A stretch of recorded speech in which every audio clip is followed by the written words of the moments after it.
Hello दोस्तों, स्वागत है आप सभी का अपने यूट्यूब चैनल जेड4 टीच एक नए वीडियो में।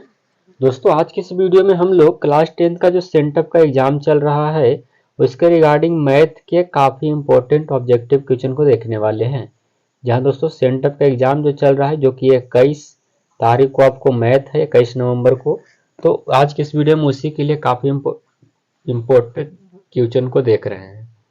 चलिए आज के इस वीडियो को शुरू करते हैं। चैनल पर नए हैं तो हमारे चैनल को सब्सक्राइब करके अवश्य जुड़ जाइए। देखिए, कहा गया एक में कि 1/√2 किस प्रकार की संख्या है। एक में टिक लगाया हुआ है, अगर सही लगाया रहेगा तो सही होगा और अगर गलत है तो हम उसको सुधारेंगे भी। देखिएगा, टिक पर ध्यान मत दीजिएगा, जो बताएंगे वही देखिएगा। 1/√2 किस प्रकार की संख्या है, तो यह एक अपरिमेय संख्या। अब तो आप लोग सभी लोग जानते ही हैं। निम्नलिखित में कौन अपरिमेय संख्या है। अपरिमेय संख्या आपसे पूछा गया है तो अपरिमेय संख्या कौन होगा। ये देखिए, ई वाला सी वाला कट जाएगा आपको तो परिमेय हो जाएगा। इसमें घटाएगा तो जीरो, तो जीरो भी एक परिमेय संख्या है।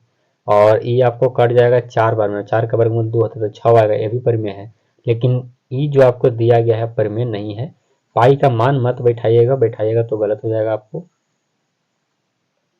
आगे देखिए, 3 नंबर क्वेश्चन आप लोग के सामने क्या कहा गया। दो परिमेय संख्याओं के बीच कितनी परिमेय संख्या हो सकती है। तो दो परिमेय संख्याओं के बीच दोस्तों अनंत अपरिमेय संख्या हो सकता है। अगला है आप लोग के इनमें से कौन अपरिमेय संख्या है। अपरिमेय संख्या कौन है आपसे ये पूछा गया है। तो देखिए, √2 जो है एक अपरिमेय संख्या है। अगला है कि प्रत्येक संख्या p/q के संगत एक ऋण परिमेय संख्या होगी तो क्या हो जाएगा आपका -p/q होता है। आप लोग अच्छे से जानते हैं। अगला नंबर प्रश्न है कि इतना इतना दिया गया है या क्या है। तो एक अपरिमेय संख्या, क्योंकि एक ही संख्या को बार बार दोहराया जा रहा है। 1/7 का दशमलव प्रसार कैसा होगा। तो 1/7 का दशमलव प्रसार अशांत आवर्ती हो जाएगा। ऑप्शन नंबर आपका बी राइट आंसर। कैसे आपको निकालना है, तो आपको 7 से भाग देना है 1 में। जब तक नहीं करता है तब तक छोड़ना नहीं है। तो एक बार में लगाइएगा, एक भाग तो लगेगा नहीं पहली बात। तो जीरो यहाँ बैठाएं तो यहाँ भी जीरो, तब यहाँ पॉइंट हो जाएगा। एक बार में 7 लगेगा, बचेगा 3, फिर से उतरिएगा तो आपको हो जाएगा 0, 7 चौक 28 लगेगा। फिर आपको 2 आ जाएगा, फिर 7 दूनी 14 लगेगा। इस तरह से आपको भाग लगाते हुए चलिएगा तो कभी कटेगा नहीं, तो अशांत हो जाएगा। अगला नंबर क्वेश्चन है कि 1/1 के पावर x का मान निम्नलिखित में से कौन हो जाएगा। सही बात है कि अगर किसी के संख्या के पावर यदि 1/1 के पावर 1 के पावर m रहता है तो ऊपर गया जाने के बाद 1 के पावर -m हो जाता है। तो कितना हो जाएगा, 1 के पावर -x हो जाएगा। अगला क्वेश्चन है कि बहुपद इतना को इतना से भाग देने पर शेषफल क्या आ जाएगा।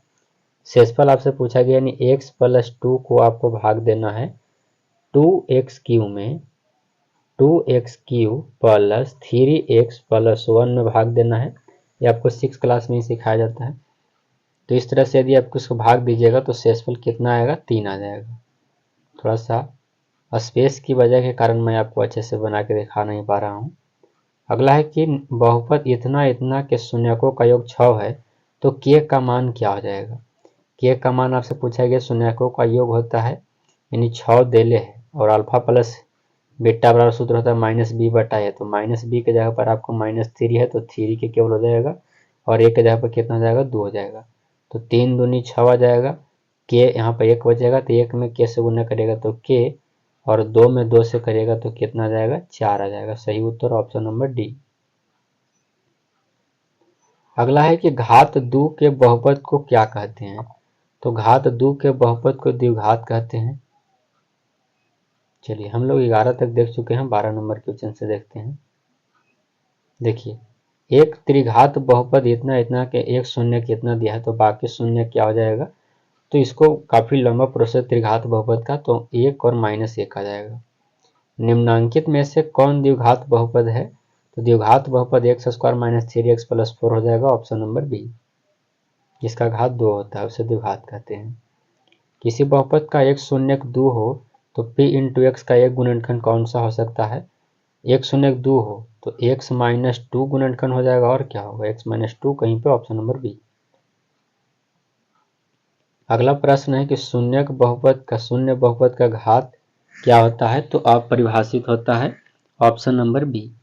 किसी बीजीय व्यंजक में चर के एक उच्चतम घात को क्या कहते हैं, तो उसे बहुपद घात कहा जाता है। याद रखिएगा, चर के एक मान के एक चर वाले रैखिक समीकरण का हल क्या होता है, तो एक चर वाले का द्वितीय हल होता है। आप लोग अच्छे से जानते हैं द्वितीय हल, नहीं जानते हैं तो हम बता दिए।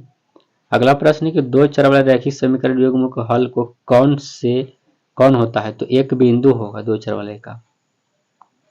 19 नंबर क्वेश्चन देखिए क्या है, दो चरों वाले रैखिक समीकरण युग्म संगत कहलाएगा यदि उनके हल कम से कम एक रहेंगे तब कहलाएगा। अगला है कि दिए गए दो चर वाले रैखिक समीकरण इतना इतना बराबर 0 y बराबर 0 हो तो x का मान क्या हो जाएगा, तो माइनस यानी c बटा a होता है। 21 नंबर क्वेश्चन देखिएगा, यदि दो रैखिक समीकरण के आलेख एक बिंदु पर काटे तो समीकरण निकाय निम्नांकित में से किस प्रकार का होगा। एक बिंदु पर काटेगा तो उसे अविरोधी कहेंगे।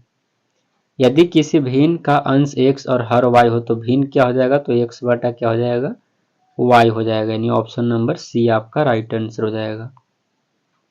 अगला नंबर प्रश्न आप लोगों के सामने है, x बराबर 0 का आलेख क्या होगा, तो x बराबर 0 का आलेख हो जाएगा y अक्ष पर।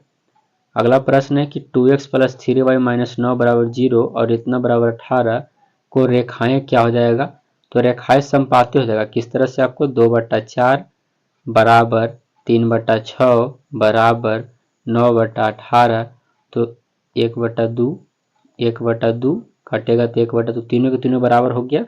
तो संपाती का मतलब है कि एक ग्राफ ऐसे खिंचा है ना इस तरह से, तो एक और रेखा इसी पर खींचा जाएगा। एक मिनट हम आपको अच्छे से बताते हैं।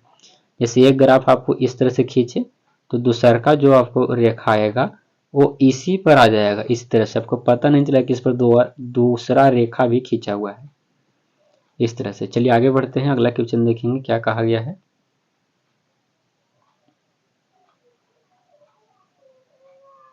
चलिए अगला क्या है, देखिए द्विघात सूत्र के किस वैज्ञानिक ने प्रतिपादित किया, तो द्विघात सूत्र को श्रीधराचार्य दिए थे, ऑप्शन नंबर ए। निम्नलिखित में कौन द्विघात समीकरण है जिसका घात 2 हो, तो द्विघात समीकरण इसमें आपको 3 घात आ गए तो कभी होगा नहीं, इसमें आपको x और x काटिए जाएंगे माइनस में है तब, यानी ऑप्शन नंबर ए ही सही उत्तर होगा। यदि द्विघात समीकरण इतना इतना का विभाजक शून्य हो तो समान मूल बीटा का मान क्या हो जाएगा, तो आपको हो जाएगा b/c। अगला प्रश्न है कि द्विघात समीकरण का पूर्ण हल देने वाले गणितज्ञ कौन थे, तो अब्राहम बार थे, ऑप्शन नंबर सी। अगला प्रश्न है कि कहा गया है कि यानी समीकरण इतना इतना के मूल क्या होगा, वास्तविक नहीं होंगे, तो क्या आपको डी निकालना होगा। डी निकालिएगा तो बी के जगह पर 2 है तो 2 दूनी 4 माइनस 4 गुने ए गुने सी, इस तरह से निकालिएगा तो आपको क्या हो जाएगा, एक मिनट, यह जगह 4 माइनस 16 यानी माइनस में आ जाएगा, तो कोई वास्तविक नहीं होगा क्योंकि डी का मान जो है वो 0 से भी छोटा हो गया। चलिए 29 तक देख लिए हैं, एक और क्वेश्चन है 30 लास्ट देखना है। चलिए 35 होगा तो 35 को देख लेंगे, 35 को है, चलिए 35 को भी है, आइए 35 तक देखेंगे उसके बाद अगले क्वेश्चन में देखेंगे। 31 नंबर क्वेश्चन है कि समीकरण इतना इतना का मूल क्या हो जाएगा, उसी तरह से मैंने उसको बताया कि मूल आपको निकालना होगा, तो ए का स्क्वायर माइनस 4 गुने ए गुने सी, यह भी आपको हो जाएगा डी का मान छोटा हो गया 0 से, यानी वास्तविक नहीं होगा।